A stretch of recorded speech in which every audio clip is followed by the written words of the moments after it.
Hello दोस्तों, welcome back to our YouTube channel. I hope आप सभी स्वस्थ और मस्त होंगे। दोस्तों, जैसा कि आप लोग जानते हैं, हम लोगों ने भी कंप्यूटर का एक प्रैक्टिस सेट स्टार्ट किया है, जहां पर हम लोग चैप्टर वाइज क्वेश्चंस की प्रैक्टिस कर रहे हैं। इसमें हम लोगों के 3 चैप्टर कंप्लीट हो चुके हैं। आज हमारा चौथा चैप्टर है, मेमोरी वाला। तो मेमोरी से रिलेटेड जितने भी इंपॉर्टेंट क्वेश्चंस बन सकते हैं, आज की क्लास में हम लोग बहुत डिटेल में और बहुत अच्छे से एक्सप्लेनेशन के साथ समझने वाले हैं। तो हम लोग आगे बढ़ते हैं और अपनी वीडियो जो है इसको स्टार्ट करते हैं। अभी आप लोगों को स्क्रीन पर पहला क्वेश्चन जो है वो दिख रहा होगा। क्वेश्चन हमारा स्टेटमेंट वाला है, जैसे कि हम लोग सारे क्वेश्चंस रखते हैं। अब देखिए, यहाँ पर हमारे पास 5 स्टेटमेंट दिए गए हैं और हम लोगों को बताना है कि इनमें से कौन कौन से स्टेटमेंट जो है वो सही हैं। तो हम लोग एक काम करते हैं, सबसे पहले तो एक नया पेज लेते हैं और मेमोरी को शॉर्ट में समझ लेते हैं। उसके बाद इसी तरह के जितने भी क्वेश्चन आएंगे वो उससे सारे कवर हो जाएंगे। तो देखिए, हम लोग एक नया पेज लेते हैं।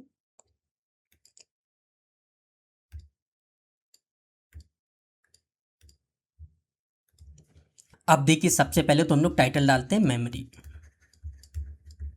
ठीक है। अब मेमोरी क्या हो गई, हम लोगों का जो भी डाटा होता है उसको हम लोग जहाँ पर भी स्टोर करके रखते हैं उसी को हम लोग मेमोरी बोलते हैं। अब देखिए, डाटा क्या हो गया, जैसे हम लोगों के कोई भी फोटोज़ हो गए, वीडियोज़ हो गई, या किसी भी तरह के डॉक्यूमेंट हो गए, कोई भी फाइल्स हो गई, उसको हम लोग जहाँ पर स्टोर करके रखते हैं उसी को हम लोग मेमोरी बोलते हैं। अब मेमोरी जो है ये 2 टाइप की होती हैं। यानी मेमोरी कितने टाइप की होती हैं? 2। कौन कौन सी? एक होती है प्राइमरी, एक होती है सेकेंडरी। ठीक है, ये चीज़ हो गई, यानी एक हो गई प्राइमरी, एक हो गई सेकेंडरी। प्राइमरी मेमोरी जो है इसको हम लोग आंतरिक मेमोरी भी बोल देते हैं।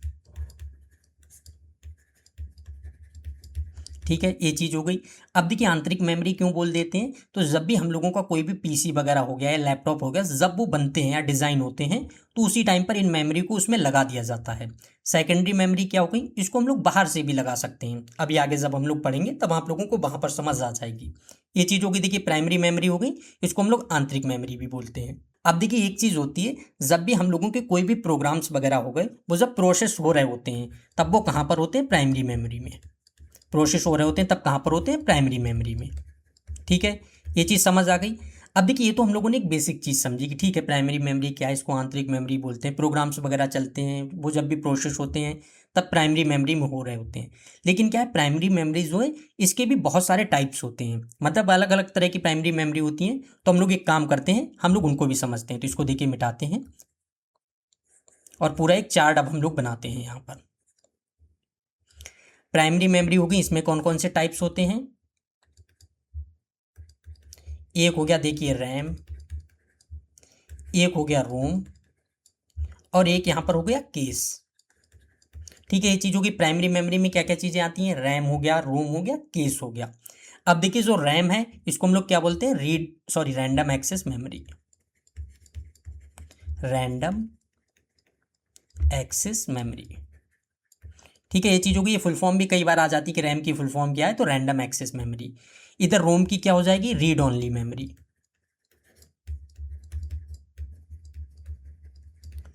ये चीज़ हो गई।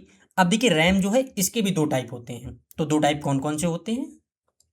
एक होता है एस रैम, एक होता है डी रैम। एस से यहां पर मतलब क्या है? स्टैटिक। डी से क्या होता है? डायनेमिक। ठीक है, ये चीज हो गई। तो ये तो चीज हम लोगों ने देख ली रैम का। इसके बाद आती है रोम। तो देखिए, रोम जो है इसके भी अलग अलग टाइप होते हैं। कौन कौन से? एक देखिए होता है ईपी रोम। एक काम करते हैं, इसको हम लोग सिक्वेंसी लिखते हैं, तो यहाँ पर ई रिमूव करते हैं। देखिए, एक होता है पी रोम। ठीक है, इसके बाद आता है ईपी रोम, और फिर आता है ईईपी रोम। पी से क्या हो जाएगा? Programmable read only memory. E से क्या हो जाएगा? Erasable programmable read only memory. E से क्या हो जाएगा? यहाँ पर double E, electrically erasable programmable read only memory. इसको अभी जब हम लोग आगे सभी को और डिटेल में समझेंगे तब इनके पार्ट्स को इसको भी समझ लेंगे। अब देखिए, सेकेंडरी मेमोरी है, इसमें क्या क्या चीज़ें आती हैं? तो देखिए, सेकेंडरी मेमोरी में एक मैग्नेटिक टाइप की मेमोरी होती हैं, वो आती हैं। ऑप्टिकल टाइप की होती हैं, वो आती हैं। और थर्ड एक तरह से कह लें सॉलिड स्टेट जो होती हैं, इस तरह की जो मेमोरी होती है ये चीज़ें आती हैं। अब हम लोग एक काम करते हैं, एक एक करके समझते हैं। जैसे सबसे पहले हम लोग रैम को लेते हैं, फिर रोम को समझेंगे और उसके बाद जो सेकेंडरी मेमोरी है इसको समझेंगे। तो देखिए एक और पेज लेते हैं।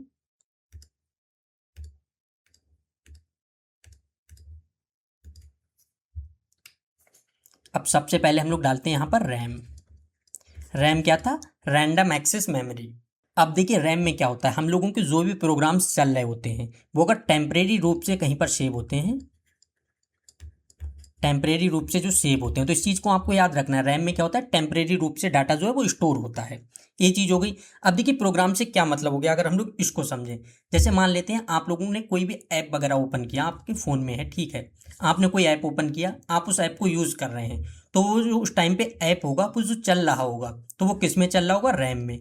यानी वो क्या होता है, एक तरह से हम लोग SSD से या जो भी हार्ड डिस्क हो गई, हार्ड डिस्क से वो रैम में आ जाता है। तो यही चीज़ होती है।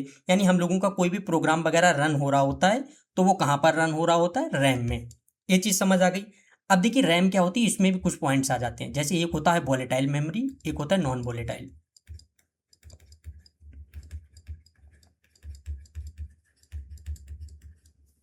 अब देखिए वोलेटाइल नॉन वोलेटाइल में क्या होता है, यहाँ पर आप लोग देखेंगे नॉन लिखा हुआ है तो इसका मतलब क्या हो जाएगा? नहीं। अब देखिए वोलेटाइल से क्या मतलब हो गया, अगर लाइट चली जाती है यानी पावर ऑफ हो जाती है तो उसके बाद क्या होगा, इसमें जो डाटा लिखा हुआ होता है वो इरेज हो जाता है। या एक तरह से हम लोग कहें, अगर लाइट चली जाती है तो रैम में हमारा जो भी डाटा होता है वो पूरी तरह से गायब हो जाता है, उसमें सेव नहीं होता है। नॉन वोलेटाइल मेमोरी जो होती हैं उनमें क्या होता है, डाटा सेव रहता है। ठीक है, ये चीज़ हो गई। अब देखिए ये तो हम लोगों ने भी वोलेटाइल और नॉन वोलेटाइल समझा, यानी जो मेमोरी वोलेटाइल टाइप की होंगी उनका मतलब क्या है कि अगर लाइट चली जाती है तो उनका डाटा जो है वो पूरी तरह से गायब हो जाएगा। नॉन वोलेटाइल में क्या होगा, डाटा जो है वो गायब नहीं होगा, यानी वो उसमें सेव रहेगा। अब रैम जो है एक किस तरह की मेमोरी होती है, तो वोलेटाइल होती है। तो इस तरह का भी क्वेश्चन कई बार आ जाता है कि रैम जो है वो किस तरह की मेमोरी का टाइप है, तो वोलेटाइल मेमोरी जो है उस तरह का टाइप है। ये भी चीज़ हो गई, टेम्परेरी मेमोरी है, ये भी चीज़ हम लोगों ने देख ली। वोलेटाइल मेमोरी है, इसको भी देख लिया। एक चीज़ और है, एक तरह से हम लोग फास्ट एक्सेस। इसका मतलब क्या हुआ कि अगर हम लोग देखें प्राइमरी मेमोरी जो है उसमें बहुत ज़्यादा फास्ट एक्सेस होता है, यानी सीपीयू जो है, सीपीयू के सबसे पास में होती है रैम मेमोरी। अब वैसे तो देखिए यहाँ पर क्या होता है, रजिस्टर होता है, फिर कैश हो गया, फिर रैम हो गया, इस तरह से। लेकिन इसको जब हम आगे पूरे स्ट्रक्चर को समझेंगे वहाँ पर आपको बता देंगे। लेकिन अगर अभी हम लोग देखें प्राइमरी मेमोरी में जो हो गया, रैम हो गया, रोम हो गया, तो रोम से फास्ट होती है रैम। अब देखिए ये तो हम लोगों ने रैम को समझ लिया। अब रैम के जो दो टाइप थे, एक था एस रैम और एक था डी रैम। अब ये क्या होते हैं हम लोग इनको समझते हैं। तो देखिए एस से मतलब क्या था, स्टैटिक, यानी स्थिर। ठीक है, डी से मतलब क्या है, डायनेमिक। अब देखिए एक चीज़ है, चाहे वो एस रैम हो या डी रैम हो, लेकिन इन दोनों में क्या होगा, अगर लाइट चली जाएगी तो दोनों का डाटा जो है वो पूरी तरह से गायब हो जाएगा। क्यों? क्योंकि मेन रैम जो है इसमें ही यही होता है कि अगर लाइट चली जाए तो डाटा जो है वो सेव नहीं होता है। लेकिन एक चीज़ है, एस रैम और डी रैम, इनमें एक बहुत बड़ा डिफरेंस होता है। अब देखिए वो डिफरेंस क्या होता है कि इस तरह से कई बार क्वेश्चन बन जाता है कि ऐसी कौन सी मेमोरी है जिसको हम लोगों को रिफ्रेश करने की ज़रूरत नहीं होती है, या किस मेमोरी को रिफ्रेश करने की ज़रूरत पड़ती है। तो जो एस रैम डी रैम है, इन दो में से एक होती है, और हम लोगों को इसमें कई बार कन्फ्यूज़न हो जाता है। एक देखिए होती है रिफ्रेश, यानी एक में रिफ्रेश की ज़रूरत पड़ेगी और एक में नहीं पड़ेगी। तो देखिए क्या है, यहाँ पर जो स्टैटिक लिखा हुआ है, स्टैटिक से मतलब क्या हो गया, स्थिर। अब इसका मतलब क्या हो गया, जब ये स्थिर है तो यानी इसमें क्या है, रिफ्रेश की ज़रूरत नहीं पड़ेगी, रिफ्रेश की ज़रूरत नहीं पड़ेगी। यहाँ पर है डायनेमिक, तो इसका मतलब क्या होगा, इसमें रिफ्रेश की ज़रूरत पड़ेगी। ठीक है, ये चीज़ हो गई। तो जब भी इस तरह का क्वेश्चन बनता है कि कौन सी मेमोरी है जिसको रिफ्रेश करने की ज़रूरत पड़ती है, तो डायनेमिक मेमोरी। एस रैम का मतलब क्या है, स्थिर मेमोरी, स्थिर रैम मतलब रैंडम एक्सेस मेमोरी, तो इसको जो है रिफ्रेश करने की ज़रूरत नहीं पड़ती है। अब देखिए ये भी आ जाता है कि एस रैम जो है उसको रिफ्रेश करने की ज़रूरत क्यों नहीं पड़ती है। तो अगर हम लोग इसको और डीप में समझें तो देखिए एस रैम जो है इसमें एक टेक्निक होती है जिसको हम लोग बोलते हैं फ्लिप फ्लॉप सर्किट्स। यानी इसमें जो है एस रैम है, इसमें फ्लिप फ्लॉप सर्किट्स जो है इसका प्रयोग किया जाता है। यानी एक तरह से हम लोग का इसमें जो है ट्रांजिस्टर्स लगे होते हैं।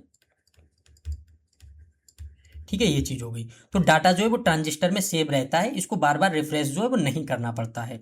ये चीज़ हो गई है। अब देखिए डी रैम होता है, उसमें क्या होता है, सेम उसमें भी यही है, उसमें भी ट्रांजिस्टर्स होते हैं, लेकिन इसके साथ एक चीज़ और होती है, इसमें कैपेसिटर्स जो होते हैं,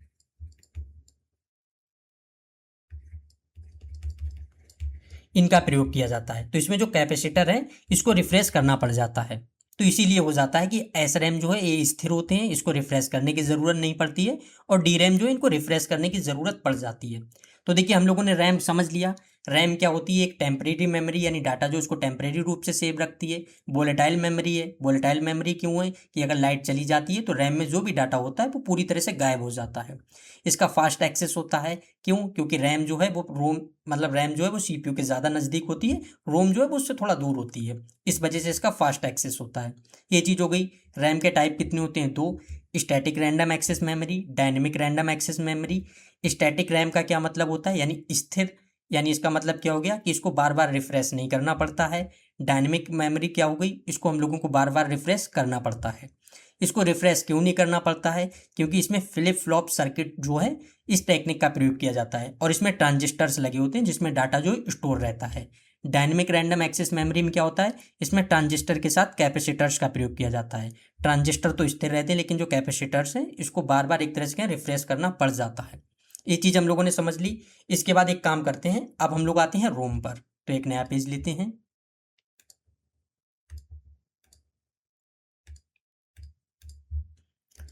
और अब हम लोग लिखते हैं यहाँ पर रोम। ठीक है, तो हम लोगों ने रैम देख ली, अब हम लोग देखते हैं रोम। रोम क्या होती है, रीड ओनली मेमोरी, या एक तरह से हम लोग कहें इसको हम लोग परमानेंट मेमोरी भी बोल देते हैं।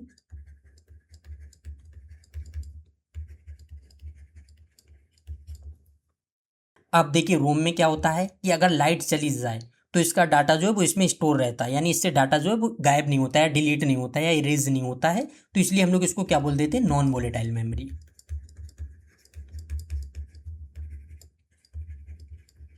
ठीक है, ये चीज़ समझ आ गई। वोलेटाइल नॉन वोलेटाइल का अगर कॉन्सेप्ट आप लोगों को समझ आ गया तो आगे और भी चीज़ें जहाँ पर आप लोगों को इस तरह से क्वेश्चंस बन सकता है।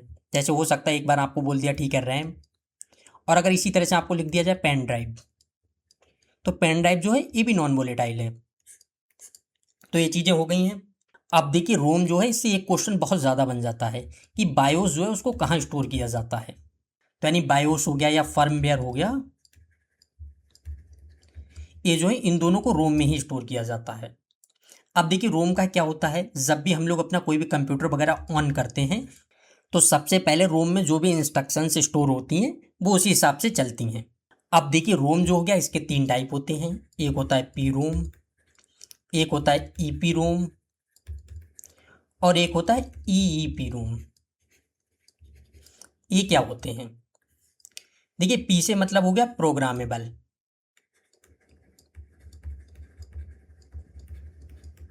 ई से हो गया इलेक्ट्रिकली, सॉरी इरेजेबल। इसका आप लोगों को याद रखना है, जब ईपी रोम होता है तो इसमें इरेजेबल होता है, और जब यहाँ पर डबल ई हो जाती है तो एक का हो जाता है electrically, electrically erasable programmable read only memory. ये चीज़ हो गई। जैसे यहाँ पर देखिए प्रोग्रामेबल रीड ओनली मेमोरी, तो अब यहाँ पर क्या हो जाएगा, इरेजेबल, उसके बाद प्रोग्रामेबल रीड ओनली मेमोरी, और यहाँ पर क्या हो जाएगा, electrically erasable programmable read only memory. ये चीज़ें हो गई। अब देखिए यहाँ पर प्रोग्रामेबल का क्या मतलब होता है, तो यानी जब भी कोई कंपनी होती है, अगर हम लोग इस तरह से कहें, उसने जब इस मेमोरी को बनाया तो उन लोगों ने कोई भी प्रोडक्ट बनाया, और उसमें क्या है, अगर पीरोम का प्रयोग करते हैं तो वो उसी टाइम पर इसको प्रोग्राम कर देते हैं, और उसके बाद हम लोग खुद से उसको इरेज करके नया डाटा उसमें स्टोर नहीं कर सकते हैं। जैसे अगर मैं इसको आप लोगों को एग्जाम्पल से समझाऊं, चलिए मान लेते हैं कोई भी उन्होंने कैलकुलेटर बनाया। अब देखिए क्या हुआ, कैलकुलेटर बनाया, उसी टाइम पर उन्होंने मेमोरी उसमें सेव कर दी, और उन्होंने क्या किया, इसको प्रोग्राम कर दिया कि ठीक है अगर हम लोग 2+3 करेंगे तो यहाँ पर 4 आ जाएगा, सॉरी 5 आ जाएगा, इस तरह से। अब देखिए ये चीज़ें हो गई हैं, तो इससे आप लोगों को समझ आ गया कि ठीक है प्रोग्रामेबल रीड ओनली मेमोरी का क्या मतलब हो गया, कि इनको हम लोग पहले ही प्रोग्राम कर देते हैं, और उसके बाद उसी तरह से हम लोग इनको जो है तैयार कर देते हैं। हम बाद में इनमें खुद से अपनी तरफ से कोई भी डाटा जो है वो उसको सेव नहीं कर सकते हैं। यहाँ पर इरेजेबल मत लिखा है, इसका मतलब क्या हुआ कि वो प्रोग्राम तो की जा रही हैं लेकिन हम लोग उनको इरेज भी कर सकते हैं। लेकिन इरेज किससे कर सकते हैं, तो लेज़र लाइट से। ठीक है, यानी अगर हम लोग लेज़र लाइट से उनको इरेज कर दें तब हम लोग उनमें खुद से भी प्रोग्राम कर सकते हैं, या जो अल्ट्रा वायलेट किरणें वगैरह होती हैं उनसे हम लोग इरेज करके इनको प्रोग्राम कर सकते हैं। अब यहाँ पर आप लोग देखेंगे क्या होगा, इलेक्ट्रिकली इरेजेबल, यानी इरेजेबल से समझ आ गया हम लोग इनको इरेज कर सकते हैं। यहाँ पर क्या लिखा है, इलेक्ट्रिकली, यानी हम लोग विद्युत की मदद से भी इनको इरेज कर सकते हैं। ठीक है, ये चीज़ हो गई। तीनों में आपको डिफरेंस समझ आ गया। पीरोम में क्या था कि हम लोगों ने इनको एक बार प्रोग्राम कर दिया और उसके बाद क्या है, हम खुद से इनको इरेज नहीं कर सकते हैं। ईपी रोम में क्या हुआ, हम लोग इनको इरेज तो कर सकते हैं, लेकिन कैसे कर सकते हैं, लेजर लाइट जो होती है, अल्ट्रा वायलेट किरणें जो होती हैं उनसे हम लोग इनको इरेज कर सकते हैं। सेम जो ईईपी रोम हो गया, यानी इलेक्ट्रिकली, इसका मतलब क्या हुआ, इरेजेबल से हम लोग इनको इरेज कर सकते हैं, लेकिन कैसे, विद्युत की मदद से। तीनों चीज़ें हम लोगों ने देख ली हैं। अब हम लोग एक और नया पेज लेते हैं और इसके बाद हम लोग समझते हैं सेकेंडरी मेमोरी।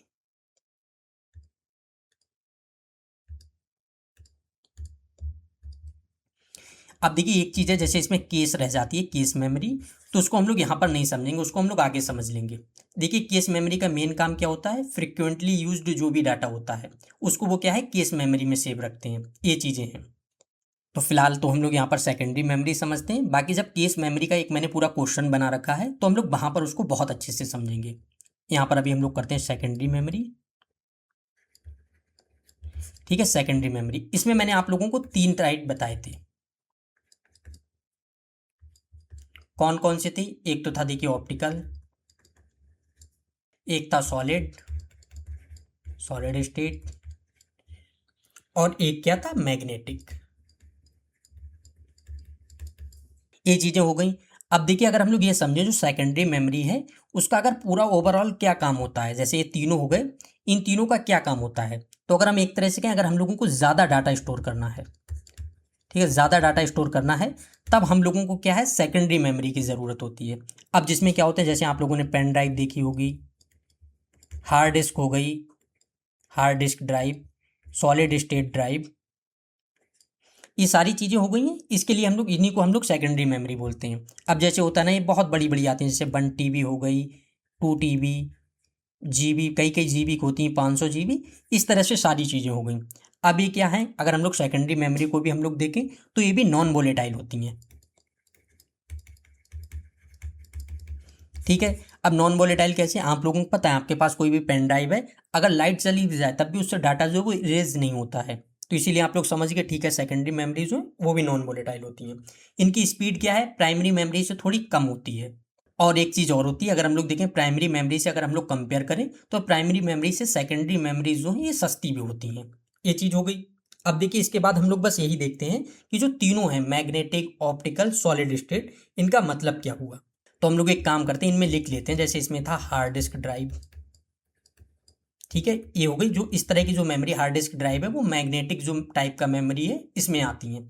अब देखिए इसमें होता क्या है, इसमें लिखा है मैग्नेट, यानी जो इस तरह की मेमोरी होती हैं उनमें क्या है, मैग्नेट के प्रयोग से डाटा सेव किया जाता है।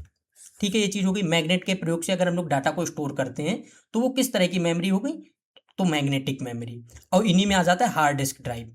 तो अगर इस तरह से आ जाए, ठीक है, हार्ड डिस्क ड्राइव कौन सी मेमोरी है, तो मैग्नेटिक टाइप की मेमोरी है। अब एक चीज़ और होती है, हार्ड डिस्क ड्राइव जो है इसमें मूविंग पार्ट होते हैं।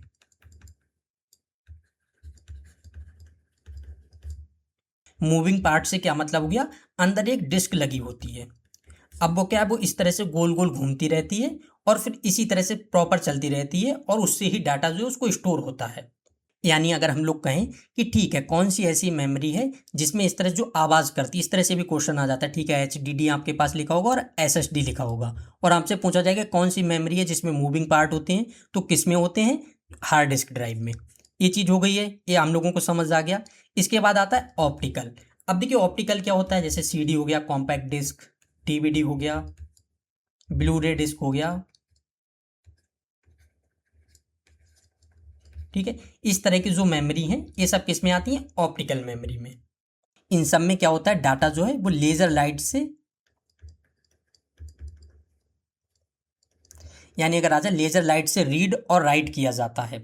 ठीक है, ये चीज़ हो गई। तो अगर इस तरह से भी आपके पास क्वेश्चन बन जाए कि कौन सी मेमोरी है जिनमें डाटा को लेजर लाइट से रीड करते हैं हम लोग, या लेजर लाइट से उनमें लिखते हैं, और हो मैग्नेटिक, ऑप्टिकल, सॉलिड स्टेट, तो कौन सी हो जाएगी, ऑप्टिकल मेमोरी। ये चीज़ हो गई।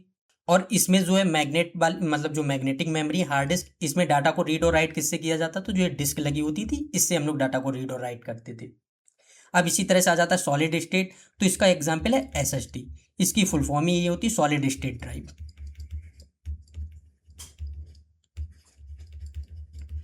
ठीक है, ये चीज़ें हो गई। अब देखिए अगर हम लोग तीनों को कंपेयर करें, जैसे हार्ड डिस्क है ये थोड़ा स्लो होगी, एसएसडी जो है ये थोड़ा फास्ट है, ये चीज़ हो गई। सेम अगर हम लोग सीडी डीवीडी ब्लूरे डिस्क में देखें तो यही एक इनका सबसे बड़ा एग्जाम्पल है कि इनकी प्रोसेसिंग फास्ट हो गई, जो डाटा स्टोर करने की क्षमता थी वो ज़्यादा हो गई, वही सारी चीज़ें हैं। तो अगर अभी हम लोग एक पूरा चार्ट बनाएं और देखें कौन सी सबसे फास्ट होती है, और उस तरह से अगर हम लोग बनाते हैं तो हम लोग उसको देखते हैं। देखिए क्या है, सबसे पहले तो हम लोग नीचे लिखते हैं सेकेंडरी और ऊपर हो गई प्राइमरी। ठीक है, ये हो गई। अब देखिए क्या है, प्राइमरी मेमोरी जो है वो ज़्यादा फास्ट होती है सेकेंडरी मेमोरी से, ये चीज़ समझ आ गई।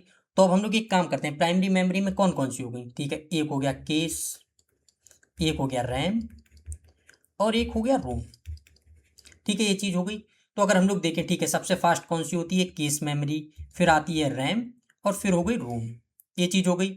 सेम सेकेंडरी मेमोरी हो गई। अब यहाँ पर क्या आ जाएंगी, सेकेंडरी मेमोरी, इसमें कौन सी आ जाएगी, एसएसडी, फिर क्या आ जाएगा, एचडीडी, और ऊपर क्या आ जाएगा, रजिस्टर। अब रजिस्टर क्या है, जब मैंने आप लोगों को सीपीयू पढ़ाया था तब वहां पर मैंने आप लोगों को बताया था कि सीपीयू जो है उसके सबसे ज़्यादा पास में जो मेमोरी होती है वो कौन सी होती है, रजिस्टर। तो अगर इस तरह से आप लोगों से पूछ लिया जाए, ठीक है सबसे फास्ट मेमोरी कौन सी होती है, रजिस्टर। रजिस्टर अगर ऑप्शन में नहीं है तब आपको केस लगाना है, और इसी तरह से पूरा बना हुआ है। अगर और भी आप लोग नीचे जाना चाहें तब जैसे सीडी डीवीडी वगैरह हो गई वो लग सकते हैं, और नीचे जाएँ तो जैसे टेप रिकॉर्डर हो गए जो पहले होते थे वो चीज़ें हो गई हैं। तो इस तरह से आप लोग अपने हिसाब से समझ सकते हैं, सारी चीज़ें हो गई हैं। अब हम लोग आते हैं अपने क्वेश्चन पर। अब देखिए पहला कथन क्या कह रहा है कि कैश मेमोरी सीपीयू और रैम के बीच स्थित होती है। तो ये कथन जो है बिल्कुल सही है। जब मैं आप लोगों को सीपीयू पढ़ा रहा था वहां पर भी मैंने आप लोगों को बताया था कि सीपीयू और रैम के बीच में कैश मेमोरी होती है। इसका काम क्या होता है, एक तरह से कहें कि डाटा जो है उसको रैम से सीपीयू तक पहुंचाना। यानी एक तरह से कहें कि रैम जो है और सीपीयू जो है इनके बीच स्पीड जो है उसको बढ़ाने का काम जो है वो कैश मेमोरी करती है। अब देखिए दूसरा कथन आ जाता है वर्चुअल मेमोरी। वर्चुअल मेमोरी एक वास्तविक हार्डवेयर मेमोरी है। ये क्या, तो ये कथन देखिए हो जाता है गलत। अब देखिए सबसे पहले तो हम लोग ये समझते हैं वर्चुअल मेमोरी होती क्या है।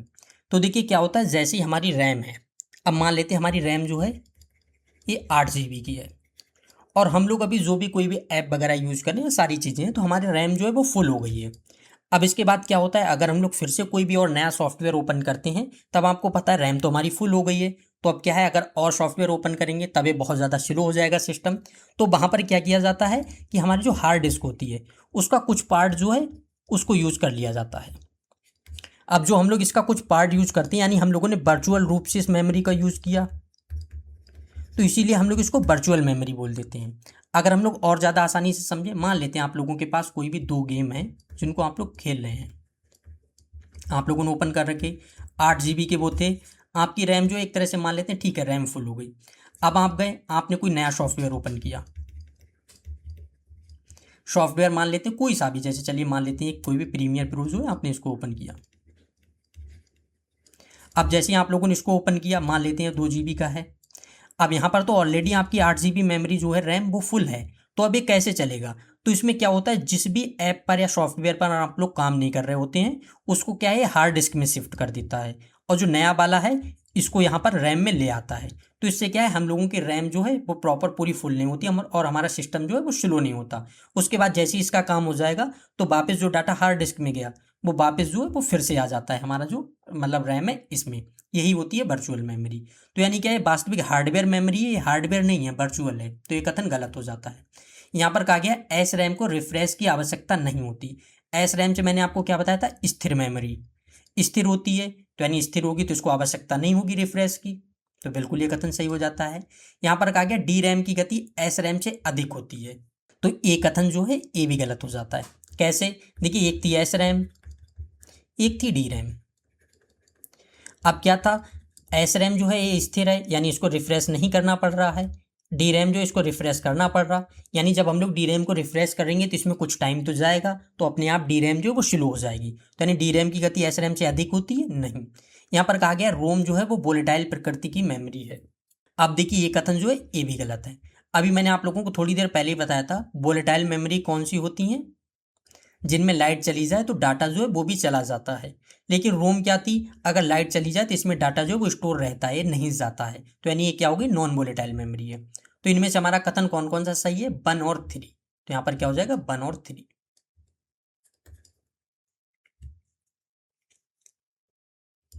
अब देखिए दूसरा क्वेश्चन जो है उसमें हमारे पास कुछ रिक्त स्थान दिए गए हैं और अब हम लोगों को इनको फिल करना है। तो हम लोग एक एक करके फिल करते हैं। देखिए सबसे पहले कहा गया है कि सबसे छोटी डेटा इकाई जो है वो कौन सी होती है। तो देखिए सबसे छोटी कौन सी होती है, बिट। इसके बाद क्या आती है, बाइट। और इस तरह से आगे जो है वो बढ़ती जाती है, के बी, एम बी। इनको अभी क्या है, आगे नेक्स्ट क्वेश्चन जो है वो इसी तरह का है, तो उस पर हम लोग सारी चीज़ों को समझ लेंगे। यहाँ पर क्या आप लोगों को याद रखना है, सबसे छोटी इकाई कौन सी होती है डेटा की, बिट। तो यहाँ पर क्या हो जाएगा, बिट। इसके बाद है मेमोरी में बार बार उपयोग होने वाला डाटा रखा जाता है। मैंने अभी आप लोगों को बताया था कि अगर कोई भी डाटा जो है वो बार बार यूज हो रहा है, यानी फ्रिक्वेंटली यूज हो रहा है, तो उसको हम लोग कहाँ पर सेव करते हैं, कौन सी मेमोरी में, केस मेमोरी में। ठीक है। तीसरा कथन क्या कह रहा है कि मेमोरी में डाटा स्थायी रूप से रहता है, यानी किस मेमोरी में डाटा जो है वो स्थायी रूप से रहता है। यानी यहाँ पे क्या हो गया, कौन सी मेमोरी जो है वो नॉन वोलेटाइल है। तो इसका जवाब क्या हो जाएगा, रोम। अब देखिए चौथा कथन क्या कह रहा है कि रैम का विस्तार करने के लिए उपयोग की होती है। अभी मैंने आप लोगों को बताया था कि रैम अगर फुल हो जाती है तो उसका विस्तार करने के लिए हम लोग हार्ड डिस्क का यूज़ करते हैं, और इस तकनीक को हम लोग क्या बोलते हैं, वर्चुअल मेमोरी। तो यहाँ पर क्या हो जाएगा, वर्चुअल मेमोरी।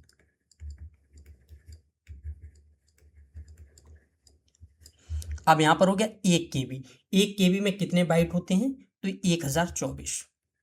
ठीक है, ये चीज़ हो गई। अब देखिए क्या है, यहाँ पर क्या हो गया, बिट। पहले में बिट, इसको काटते हैं इसको। दूसरे में केस, ठीक है, बिट केस रोम वर्चुअल मेमोरी 1024। तो यहाँ पर हमारा कौन सा वाला सही हो जाएगा, पहला वाला।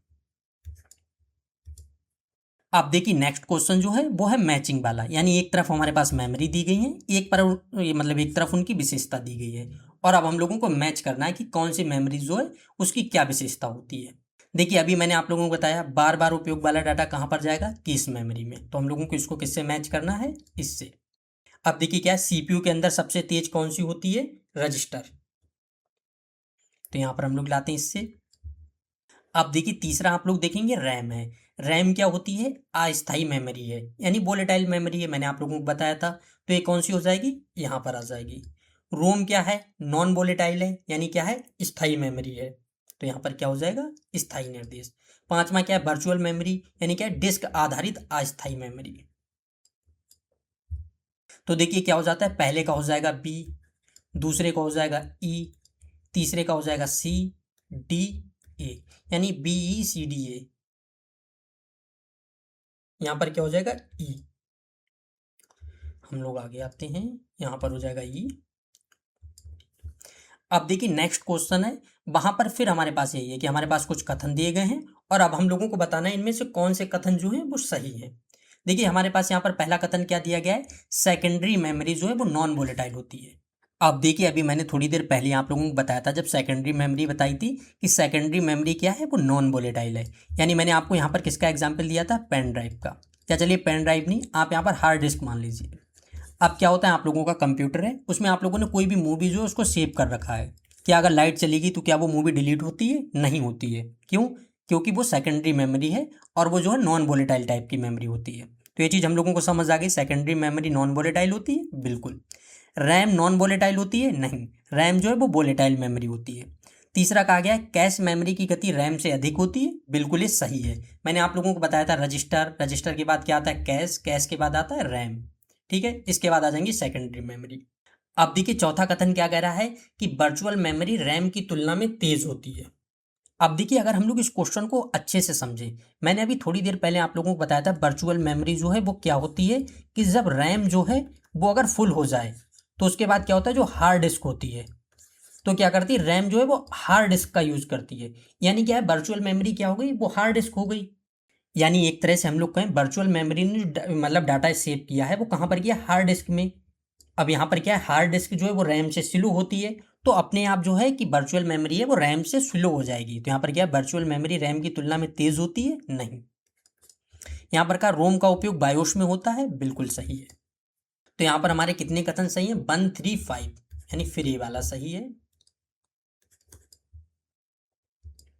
अब देखिए नेक्स्ट क्वेश्चन जो है वो है मेमोरी इकाई, और यहाँ पर दिया गया मान। तो हम लोग एक काम करते हैं, एक नया पेज लेते हैं और जो भी चीजें हम लोग उनको समझ लेते हैं।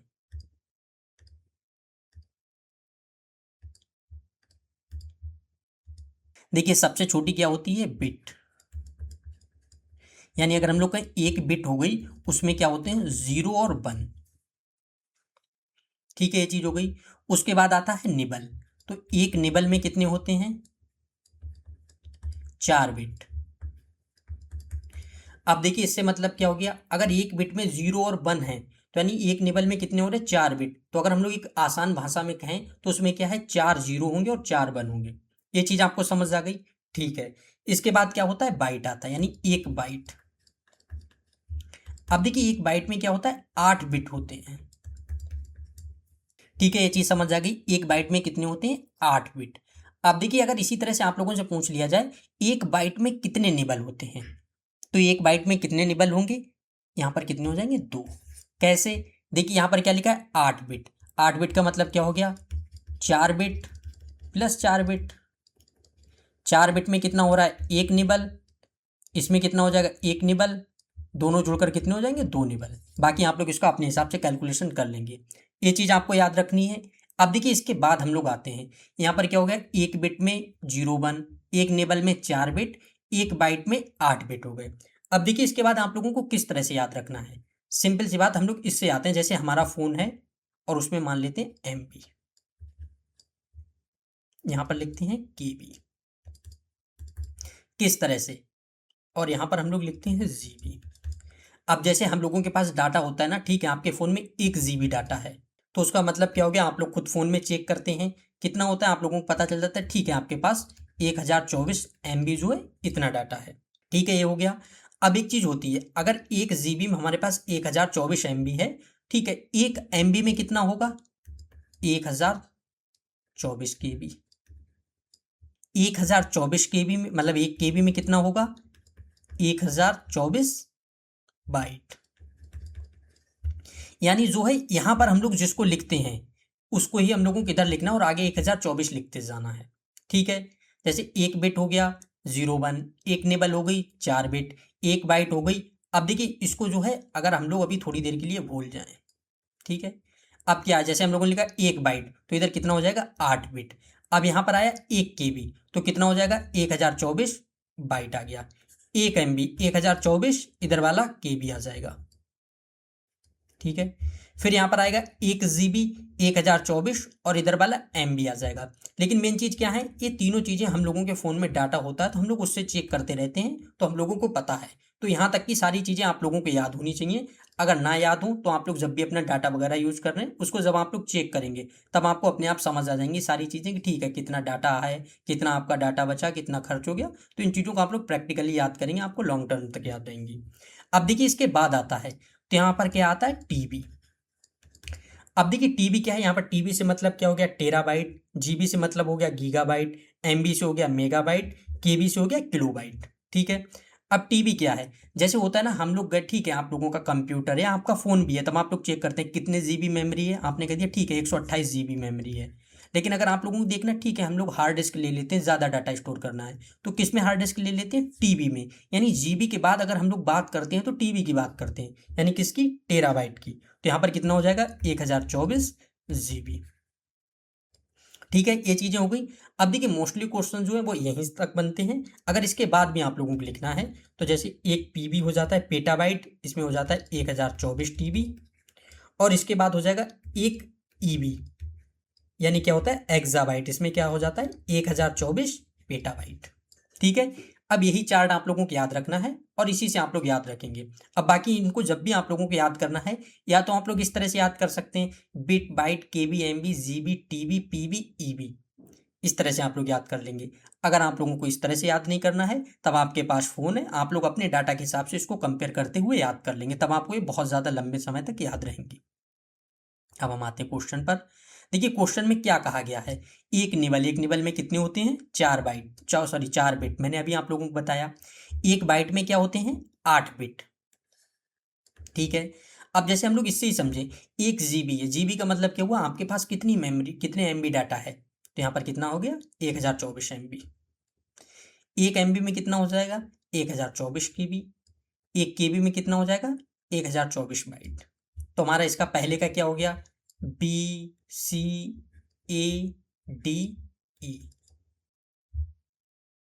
BCDE, नहीं ये भी नहीं है, फिर ई वाला ठीक हो गया,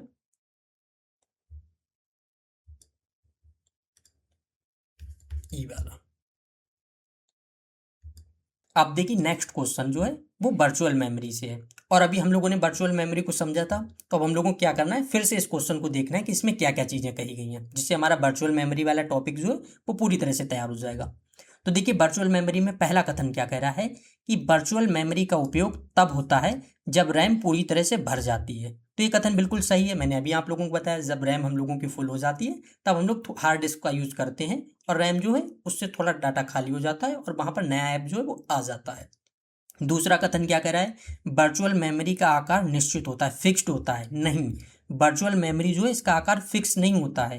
क्या होता है, जैसे मैंने आपको बताया 8 GB हमारी रैम है, और अगर ये फुल हो गई, अब सपोज मान लेते हैं हमारे पास दो ऐप हैं, एक है 500 MB का, आपने कोई भी सॉफ्टवेयर ओपन किया है, कोई भी ऐप, वो 500 MB का है, यहाँ पर हमारी फुल है, तो यहाँ से क्या होगा, 500 MB हार्ड डिस्क का यूज कर लेगा ये, और यहाँ से खाली हो जाएगा। लेकिन अगर हो सकता है दूसरा ऐप आपने दूसरी बार कभी ऐसा ट्राई किया और आपका फुल हो गया है रैम, और 2 GB का कोई भी सॉफ्टवेयर है, तो यहाँ पर क्या है, 2 GB यूज कर लेगा। तो यानी एक तरह से हम लोग का क्या ये फिक्स्ड होता है, ये फिक्स्ड नहीं होता है। तीसरा कथन कह रहा है वर्चुअल मेमोरी हार्ड डिस्क के एक भाग का उपयोग करती है, बिल्कुल सही है। वर्चुअल मेमोरी रैम से तेज होती है, नहीं, ये अभी थोड़ी देर पहले भी मैंने आप लोगों को बताया था कि रैम से जो है तेज नहीं होती है। क्यों नहीं होती है, क्योंकि ये हार्ड डिस्क का पार्ट है, इसलिए। वर्चुअल मेमोरी को एक्सटेंडेड रैम भी कहा जाता है। तो देखिए ये कथन जो है ये बिल्कुल सही है। क्यों, क्योंकि हम लोग रैम को ही तो एक्सटेंड कर रहे हैं, कि अगर हमारा रैम फुल हो गया तो हम लोगों ने रैम को एक्सटेंड कर लिया और उसकी जगह पर वर्चुअल मेमोरी यानी एक हार्ड डिस्क जो है उसके कुछ पार्ट को यूज कर लिया, तो यहाँ पर ये सही हो जाता है। फिर कौन सा सही है, 135। अब देखिए नेक्स्ट क्वेश्चन जो है वो फिर हमारा स्टेटमेंट वाला है, और अब हम लोगों को बताना है कौन कौन से स्टेटमेंट चाहिए। तो देखिए क्या है, पहला स्टेटमेंट क्या है, केस मेमोरी केवल सेकेंडरी मेमोरी का भाग होती है। मैंने स्टार्ट में आप लोगों को बताया था कि केस मेमोरी जो है वो किस में आ रही थी, प्राइमरी मेमोरी में, जिसमें रैम और रोम भी आ रहे थे साथ में। तो प्राइमरी मेमोरी में क्या था, रैम हो गया, रोम हो गया, केस मेमोरी हो गई। तो केस मेमोरी किसका पार्ट है, प्राइमरी मेमोरी का। रजिस्टर मेमोरी का उपयोग इंस्ट्रक्शन एग्जीक्यूशन में किया जाता है। एक कथन जो है पूरी तरह से सही है। जब मैं आप लोगों को सीपीयू पढ़ा रहा था वहां पर मैंने आपको बताया था सीपीयू का काम क्या होता है, यानी एक तरह से हम लोग का इंस्ट्रक्शंस जो हैं, हम लोग जो भी इंस्ट्रक्शंस देते हैं उनको प्रोसेस करके और उनका एग्जीक्यूशन करवाना, यही चीज़ मेन हो गई है। अब देखिए क्या होता है, सीपीयू जब भी कोई भी इंस्ट्रक्शंस हो गए उनको प्रोसेस करवाता है, तो डाटा कहाँ से उठाता है, तो सीपीयू जो है डाटा लेता है वो कहाँ से लेता है, रजिस्टर से। क्यों, क्योंकि रजिस्टर जो है वो सीपीयू के सबसे पास होती है, इसी वजह से। तो यानी क्या हो गया, रजिस्टर मेमोरी का उपयोग इंस्ट्रक्शन एग्जीक्यूशन में होता है, ये कथन बिल्कुल सही है। डी रैम का उपयोग मुख्य मेमोरी के रूप में किया जाता है, बिल्कुल। क्या होता है, देखिए जो रैम है, सॉरी रैम बोल रहा हूँ मैं, जो प्राइमरी मेमोरी है, प्राइमरी मेमोरी को हम लोग मेन मेमोरी भी बोलते हैं। ठीक है, ये चीज़ आप लोगों को याद रखनी कि प्राइमरी मेमोरी जो है उसको मेन मेमोरी भी बोलते हैं, यानी मुख्य मेमोरी भी बोलते हैं। तो यहाँ पर क्या है, डी रैम जो है ये भी प्राइमरी मेमोरी का पार्ट है, तो हम लोग डी रैम का उपयोग मुख्य मेमोरी के रूप में किया जाता है, ये बात बिल्कुल सही हो जा रही है। एस रैम का उपयोग कैश मेमोरी में किया जाता है, ये कथन भी बिल्कुल सही है। क्यों, क्योंकि एस रैम जो है ये डी रैम से ज़्यादा फास्ट होती है, और केस मेमोरी जो है इसी में, इसीलिए हम लोग इसका यूज़ करते हैं, तो यानी एस रैम का उपयोग केस मेमोरी में किया जाता है, ये कथन बिल्कुल सही है। इसके बाद आता है सेकेंडरी मेमोरी सीपीयू से सीधे जुड़ी होती है, तो ये कथन जो है गलत हो जाता है। सीपीयू से डायरेक्ट कौन कौन सी जुड़ी होती है, एक तो प्राइमरी मेमोरी जुड़ी होती है, ये चीज़ आपको याद रखनी। सबसे ज़्यादा क्लोज सीपीयू के कौन सी होती है, रजिस्टर। उसके बाद कौन सी आती है, केस, फिर रैम, ये चीज़ें हो गई।